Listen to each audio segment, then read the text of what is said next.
Welcome back to Full Court Faith. And before we get into today's episode on Solomon, we just spent 4 weeks on David. Johnny, I can't believe that we missed out on one of the craziest stories. I was reading through First Chronicles last week, and I got to the point where David looks up and sees an angel standing between heaven and earth with a drawn sword extended over Jerusalem in his hand. And we completely left that out of like the cool things, the subplot, all that stuff. And I was like, how did I miss that one?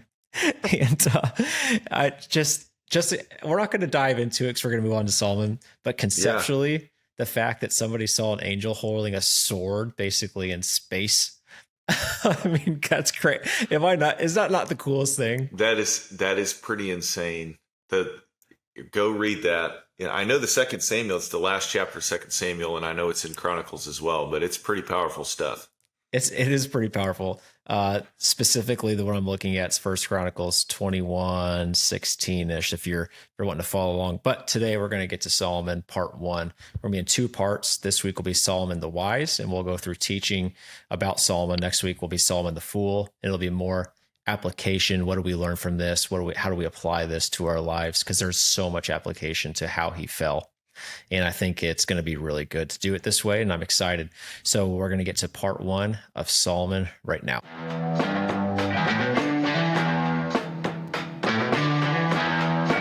Johnny, can you transition us from David to Solomon as fast or slow as you want? All right. So we obviously spent a lot of time on David. He's one of our favorite Bible characters, and so much happened in David's life, but he started really, really low. He started as a shepherd, overlooked even in his own family, it seems like, and then he rises. We talked about that word rise, and David continued to rise, and he starts off really low, and he rises to become the king of Israel, and God made a promise that a covenant with David that his descendant would rule forever. So David kind of, even though he had like some bumps and bruises along the way, he finishes really high. And then Solomon starts really high. And it's kind of the inverse of David, where David started low and finished high. Solomon starts high and kind of finishes low. But there's a lot of nuances to that, and we're going to get more into that. But Solomon starts off as a co-regent with David. At the end of David's life, Solomon's reigning with him. And Solomon is incredibly blessed. He was born on third base. David was not at all. So there's some different parts of the story there that I think will lead into Solomon's end and kind of the problems of starting maybe on third base and taking that for granted, I made notes of the finances that Solomon started with from David that we'll get to, and it is astounding. But first, 1 Kings chapter 2, we have David's charge to Solomon. It says, when the time drew near for David to die, he gave a charge to Solomon, his son. I'm about to go the way of all the earth. He said, be strong and act like a man. Observe what the Lord your God requires. Walk in obedience to him and keep his decrees and commands and laws and regulations as written in the law of Moses. And I'm going to skip down a little bit. If your descendants watch how they live, and if they walk faithfully before me with all their heart and soul, you will never fail to have a successor on the throne of Israel. So as we start into Solomon, from reading that, would I go, okay, if Solomon never deviated, someone from his family would have reigned forever? Or how would I interpret that promise in verses 4? I think you're right. I would take that. It's kind of funny that you went with that verse too, because I wrote that down in my notes as well. That's an important start of Solomon. I think you're exactly right. Kind of like with Adam and Eve, if they had never sinned, our world would look totally different. And I think if Solomon would have never deviated and his successors did not deviate from following the Lord, then there would be a king in Jerusalem right now who was a direct descendant of David. I believe that, but obviously that's not what happened. Just like Adam and Eve, we're not in Eden right now either. But what's kind of funny, real quick, a verse in that cluster where it says basically he uses the word succeed or success. If you obey, then you will have success. And that's like almost the exact same language that that was used with Joshua in Joshua 1. And we always talk about like, what is success? Who defines success? And in the Bible, success is defined by obeying God. If you obey God, you're successful. That's a really good thing to think about. And we've talked about it this week, me and you in your office. It's hard to, when you have some of these words, you have to define them the best you can. And success is another, it's a good one, because how would I imagine the word success? Just knee jerk reaction, I'd say my job, right? Like that's kind of what we go to. So we get to Solomon, and he has I think, a really solid upbringing from David's transitioning wise. However, we talked about David's lack of truthful parenting and action. He kind of got into passive parenting. How did that kind of help or hurt Solomon right off the bat? I think it really hurt him. And we talk a lot about with parenting, so much more is caught than taught. And the model that we set in our own lives is observed by our children. And I think David's greatest attribute was that he genuinely, passionately loved the Lord. Remember how you asked me what was my summary of David? And I said his heart. He had a whole heart that followed the Lord. But even in that, though, I think that he didn't allow that love for the Lord to carry over into his discernment and watchfulness over his family. And I think that David was a warrior on the battlefield, but he was not as necessarily as a parent. And I think that there's so many examples of him being a passive leader in his own house, and that he kind of let his kids get away with things without disciplining them. And there was a lot of conflict and problems within his own family that affected Solomon and Solomon's mother, Bathsheba. And I think that that example carried over. We don't necessarily see it in the way Solomon parented, but we see it in the way that he was a husband. And I think that he did not model God's design of a husband and a wife, going back to Genesis 1, one husband, one wife. Solomon, I think it said 700 wives and 300 concubines. And I think that the end story is they led his heart away from the Lord. So like you said one time, Saul had no heart, David had a whole heart, Solomon had a half heart. That's the tragedy of Solomon. So was there something too back in that time?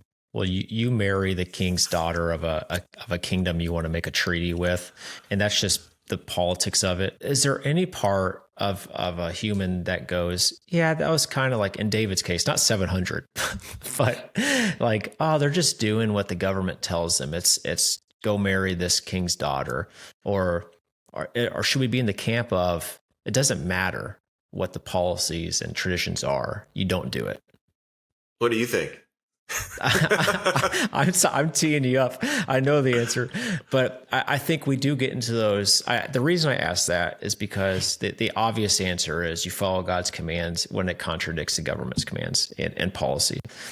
I do think we still do that.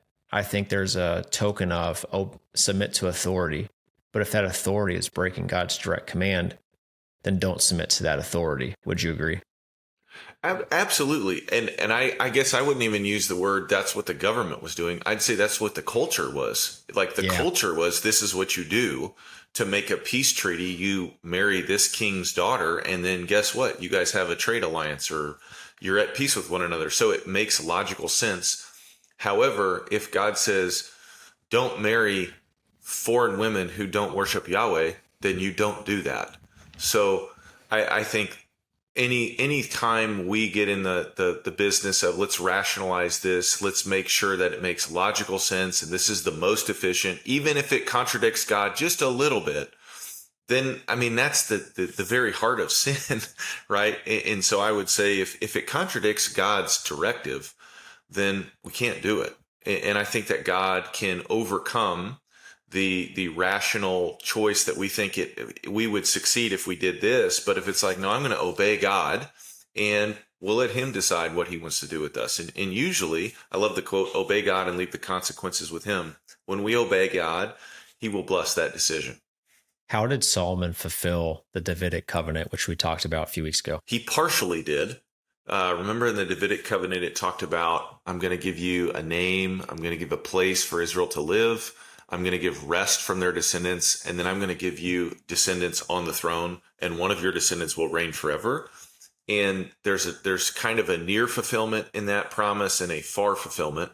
The far fulfillment is Jesus, the ultimate son of David, who will reign on the Davidic throne forever, as confirmed throughout so many other parts of the Bible. But the near fulfillment There's a part in that 2 Samuel 7 where it says, and you will have a son, and when he sins, I will not remove my hesed, loving kindness, from him, as I did with Saul. I will remain loyal to him even in his sin. Well, that clearly can't refer to Jesus, because Jesus is sinless. He never sins. So I think Solomon is the example, the near fulfillment of, even though Solomon was led astray, he got really far off track.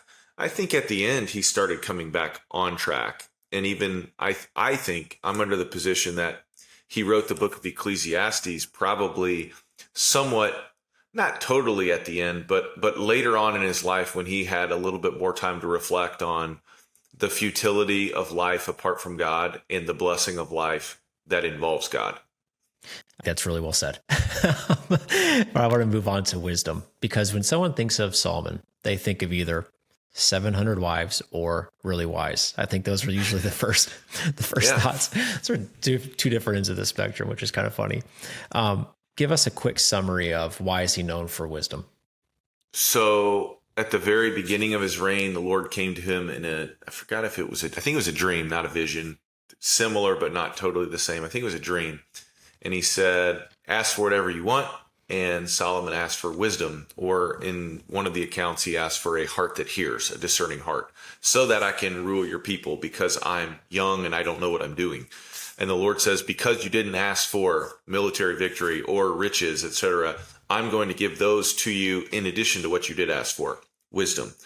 And then the text says that he was the wisest man, that there was none who was wiser than him, other than, of course, Jesus Christ. So Solomon had so much wisdom that he wrote much of the book of Proverbs. There's examples of him being a student of nature. He knew animals really well. He knew plants really well. He was super wise. He had, even the Queen of Sheba came to test the wisdom of Solomon. So he was known for his wisdom, but he's also known for his foolishness. And I always think of the word sophomore when I think of Solomon, because sophomore means a wise fool. Sophos, wisdom; moros, moron. And I think that Solomon is a great example of what we all are. We can all be wise in some elements and fools in others. And the discerning factor of what makes you wise is obeying God, listening to him, fearing him, doing what he says. What makes us foolish? When we get off track, when we start doing things contradictory to what he's already said. And we're going to get to the perils of perhaps seeking wisdom over all else in just a bit. But one of the stories that really encapsulates his wisdom, that's even used in movies and shows as a plot point sometimes I've seen, is there's this situation where a woman claimed that another woman stole her baby because her baby died and she did take the baby. And they go to Solomon to get a ruling. And he goes, I got an idea. Let's just cut this baby in half. And one woman's like, okay, that's fine. The other one's like, no, she can have it. I'd rather baby be alive. And he's like, okay, you must be the real mother, because you'd rather your baby survive, even not with you, than die. And that's just really cool. That's like, we don't typically get insight into like the exact stories, as far as we typically just hear he was wise, but to see an example is cool. And then, like you said, the Queen of Sheba visits him and she comes with questions and tests, which I wish we could get on that conversation and we knew what exactly that was. But then she's like, oh my gosh, it's the wisest person I've ever met. She's going to give him 120 talents and all of her spices and everything. And I think that was probably something people were doing. They were coming from other countries going, I've heard of this guy being the wisest man I've ever seen. And then they see it and they go, okay, I want to be in his favor. And he ends up with more riches than you could ever imagine. So that's what gets us to the Solomon the wise. And I want to talk about the act of putting wisdom above all else, because we see someone that is wiser than any king has ever been. That's what it says. And he fell. And I see people today that chase knowledge, they chase wisdom, they chase information to the point where they almost can become a quote unquote Pharisee, in the fact that like the only thing that matters is wisdom, and they don't know how to apply it. They don't know how to make sense of human nature. What to you is a common, like, be careful with acquiring too much wisdom suggestion that you could make? Well, I would first make a distinction between knowledge and wisdom. The Bible does. We've talked about that, right? Yeah. In spiritual gifts, in 1 Corinthians 12, one is a gift of knowledge, one is a gift of wisdom.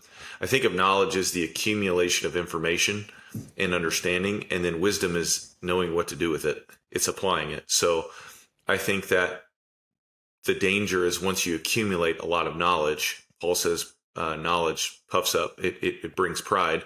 And then I think that you can make that an end of itself and make it very self-focused. Look at how smart I am. We talk about Enneagram. Sometimes there's a personality trait on that just wants to portray, look at the knowledge that I have, right? In that we all have weaknesses, and that can occur the more studying that we have. Wisdom, I think, goes back to Proverbs 9. The fear of the Lord is the beginning of wisdom. Proper understanding of how much greater God is than me and how small I am compared to him and how much I must listen.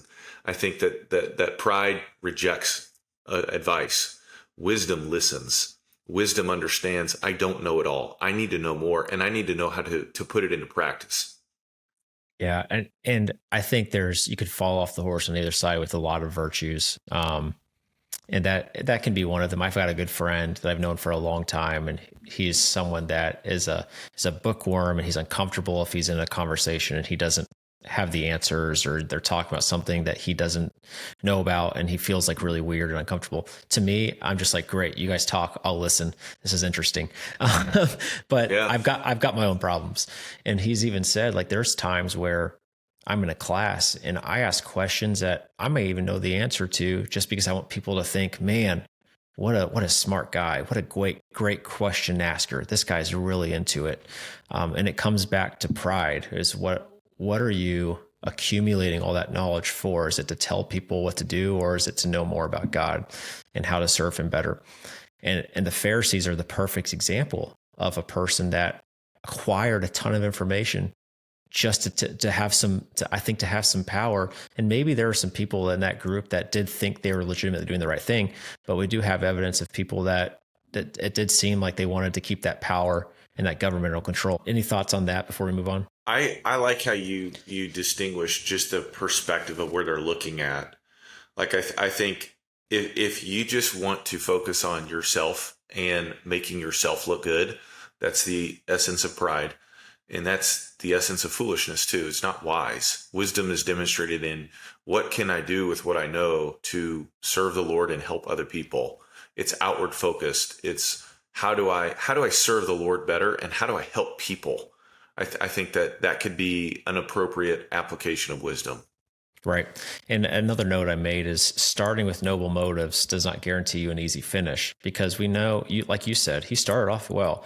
We have in 2 Chronicles 8, it mentions Solomon sacrificed burnt offerings to the Lord according to the daily requirement for offerings commanded by Moses. He kept the ordinances from his father David. He did the right thing. He built the temple. And that doesn't mean that you're going to finish well. Like, you have to keep running the race. You can't drift, is a term we got from the leadership summit, is people that will just start off well and then drift, and before you know it, you're downstream.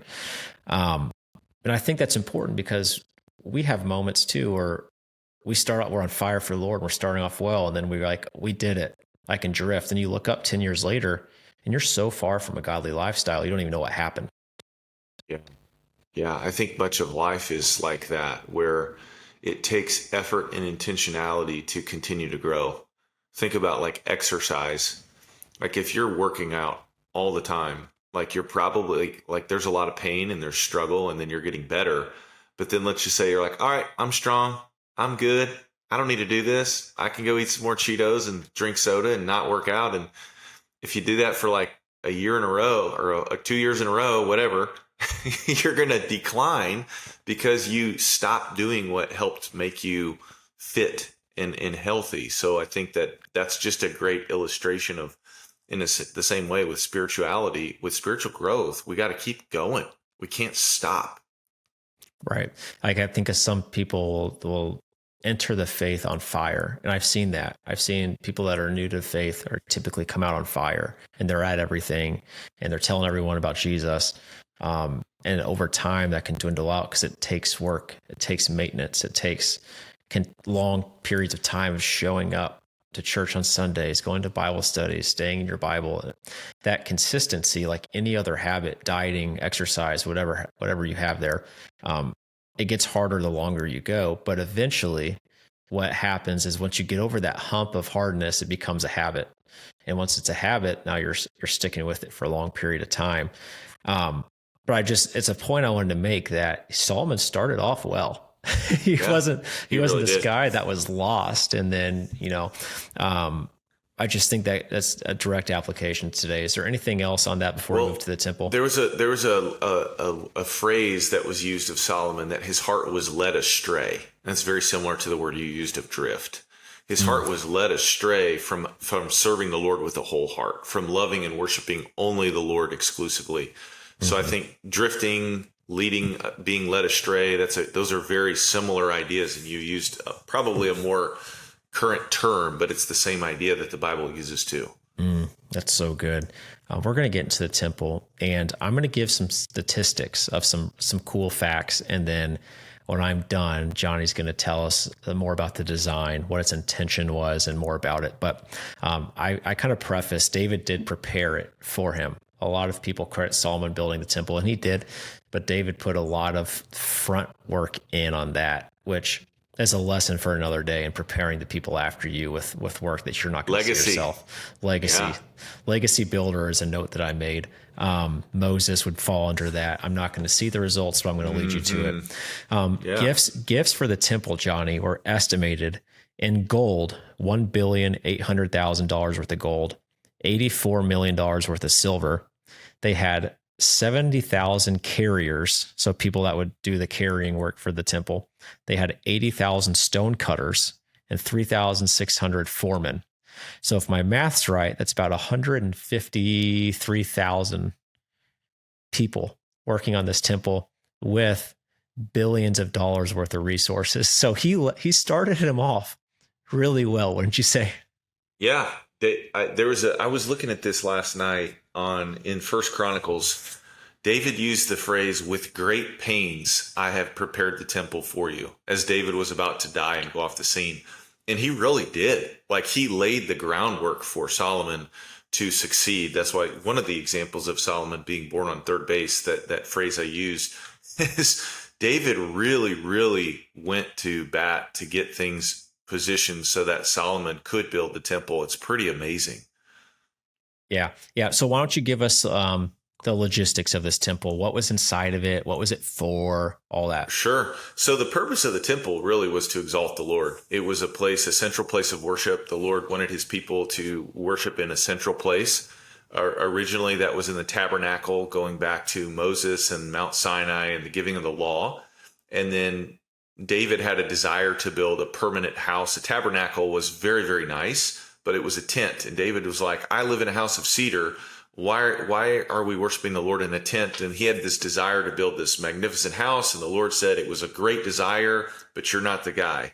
And your son's going to be the guy. And so Solomon got to fulfill David's biggest dream that he wanted, was to build the temple. And inside the temple, there was a holy place and a most holy place. And there would be sacrifices that the people would make to atone for sin, to temporarily cover sin. It was a picture. It was preparing the people to understand the importance of how sin separates us from God, and that blood sacrifice brings us back into fellowship. But then the book of Hebrews says that the blood of bulls and goats never paid for sin. So it was preparatory for the one-time sacrifice Christ would make, that his perfect, precious blood would pay for sin. So the purpose of the temple was so that the people could exalt the name of the Lord. David talks about it could house the Ark of the Covenant, which was the visible manifestation of the presence of God on earth. It would hold the utensils. Another thing about David's preparation was he really divided the Levites in a very particular way so that they had like a regular service rotation, and also specifically like musical singers and instrumentalists, so that music would be very foundational when people could go to the temple. They had music every day, and it was people whose job, their profession, was to lead people in worship in an excellent way. And even just one more thing, I'm going on a huge ramble, but just the amount of money that was given to this, people gave wholeheartedly, they gave willingly. They wanted this because it represented God to the world, that they wanted to be their best. They didn't want this just to be this crummy building. Like, they wanted it to be magnificent, worthy of the name of Yahweh, so that the glory of the Lord would reach out to the nations, and the nations would be drawn and, well, tell me about your God. Like, this is pretty amazing. I'm not going to let you leave out another really cool nugget. So you're not done yet. What about the cloud or the smoke? Oh, yes. This is a cool nugget. So when the temple was dedicated, there was fire that came down from heaven. The cloud, the glory of the Lord filled it. That was something that was demonstrated with the tabernacle as well. That with the tabernacle, when they were traveling, the cloud covered it by day and fire by night. But I think that that was not normative with the temple every day. I think it was at the dedication that the Lord was almost like stamping, this is my approval. I want everybody to see I'm pleased with what you did for this. Yeah. Yeah. And one of the cool things, I can't even comprehend this. The amount of animals sacrificed and dedication was so vast, they couldn't even count it, which is probably in the 20,000s. I think it really references something around that estimated number. I couldn't imagine that many animals. Could you imagine? Bloody. Very bloody. I mean, that shows you, I think that was just another picture that God was showing the people that sin costs something.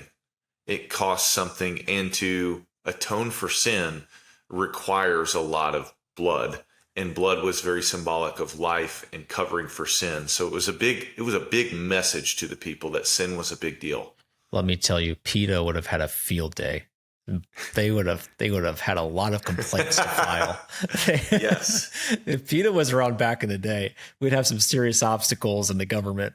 But we touched on Solomon's wisdom. We touched on the temple. And lastly, I want to touch on the wealth, because those are three things that I think of. Was his wealth, in your opinion, a reward or a test? Because you could say he did it the right way. He started off well. It's a reward for his endeavors. Or is it a test from God to say, do you still love me even if you have all this? Both. I mean, throughout the Bible, God blesses many people with wealth. There's nothing wrong with money. What we do with money is when it can become a problem, is if we make money more important than our love of the Lord. And that's where, beware of the love of money. The love of money is a root of all kinds of evil, 1 Timothy 6. So I think that there was nothing wrong with Solomon being wealthy. There is a warning back in Deuteronomy 17 about when you get a king, and we'll probably touch on this more next week on the demise of Solomon. But one of the things was don't accumulate too much wealth. And I think that you might ask the question, well, how much is too much, right? And I think it's too much when it takes your heart away from the Lord. So a guy like Job, I think, was the wealthy. I don't know if it says the wealthiest man. It might have said the most blessed man in all the East. He was incredibly wealthy, and he was incredibly godly. So godly that the Lord was bragging to Satan about, have you seen my guy Job? Like, Job serves me with a whole heart. Job is blameless in his ways. So just because you're wealthy doesn't mean that you're cursed. But there's a temptation to making that an idol.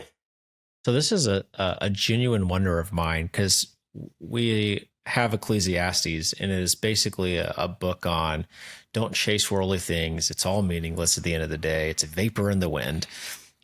However, the author of that information struggled with the accumulation of those things that had the keen information, the keen knowledge of it's meaningless. So what do you think the disconnect is there? Because I've wondered that forever. Like, how does the person who gave us that solid advice that can't take money with you, you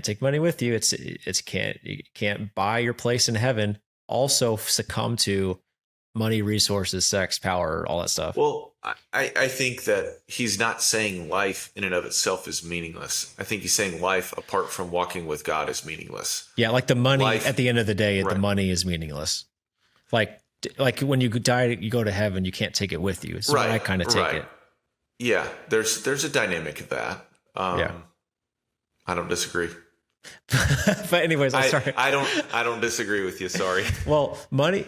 I know what you were kind of thinking at first. Like money in itself is not meaningless. Like you said it before on this podcast. Ministry costs money, so money inherently is not a bad thing. But I find it peculiar that someone that had that awareness really fell and succumbed to that. I think a big part of him falling was his wives who worshiped other gods, and that probably involved money too, but I think it was more the inappropriate marriage alliances that led his heart astray.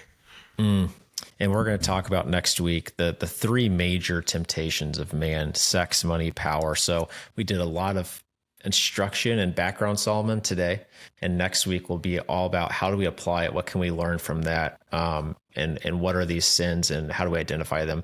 But first, before we go, quick youth sports story hour. So we had our last basketball game last weekend, and I don't know. I don't count wins and losses or score. I just view that as meaningless after coaching varsity sports, because like I just know how little it matters at the end of the day for that second grade. However, if I had to estimate based off kind of just what do you think we fell, I'd say like 7-3-ish. So I think we definitely won more than we lost. And we had a solid team, but not a world beaters. We would not have qualified for the championship. And I give you that background because we played our last game against a team that I'm not even sure they had won a game. I'd be surprised if they did. And all day Griffin was telling us we're going to the championship game. And I didn't know what to say to him. Like, he just thought it was a championship. So we're in warm-ups for the game. And he tells the entire team, this is the championship. So every single player thinks this is a championship, which is funny because neither of us were the best two teams. And so the buzzer sounds, and we'd scored a lot more than the other team. I couldn't even tell you what the score was. And Griffin is jumping up and down, hugging his teammates with his arms in the air, saying, we won the championship. So my son, who is not afraid of a good celebration, ate up the last game of the year. So now we're done with basketball and we're moving into football. I love that. I can't top that, man. How can you top that story? I'll just tell you one thing that was cool with us last night. We went to the Glenwood High School girls super sectional game, and they played awesome and they won, and they're going to go to state. So by the time this is heard, they'll have already finished their season. But the look on my kids' eyes, the look on their faces was priceless. The environment was so amazing. It was a packed house. It felt like the whole town of Chatham was there, and just the energy in the room, and just looking at Jackson, Kinley, Katie, Caroline was just having fun. That's Caroline. That shouldn't surprise anybody. But the look on their faces was, oh my gosh, this is so cool. And I just looked at Catherine and I said, this was worth the price of admission, just to see the look on their faces of like the awe that they felt of watching the game. Even Jackson, he was like, this is so cool. So that was cool. Jackson, Kinley, Katie, all three of them were like, this is just amazing. And Kinley and Katie were like, I want to be out there someday. So that was cool. I advise people to go to playoff games or state tournaments with kids, because it really lights a fire under them, because they get like, oh, that's so cool. Like the crowd, the atmosphere, the success, all that stuff. And it really motivates. I used to take my team to a better team's games when we weren't very good back in the day to kind of motivate them. And I thought that really worked. So that's our youth sports story. Next week, we're going to get into part 2, the Solomon the Fool. And I'm excited for that. We'll see you then.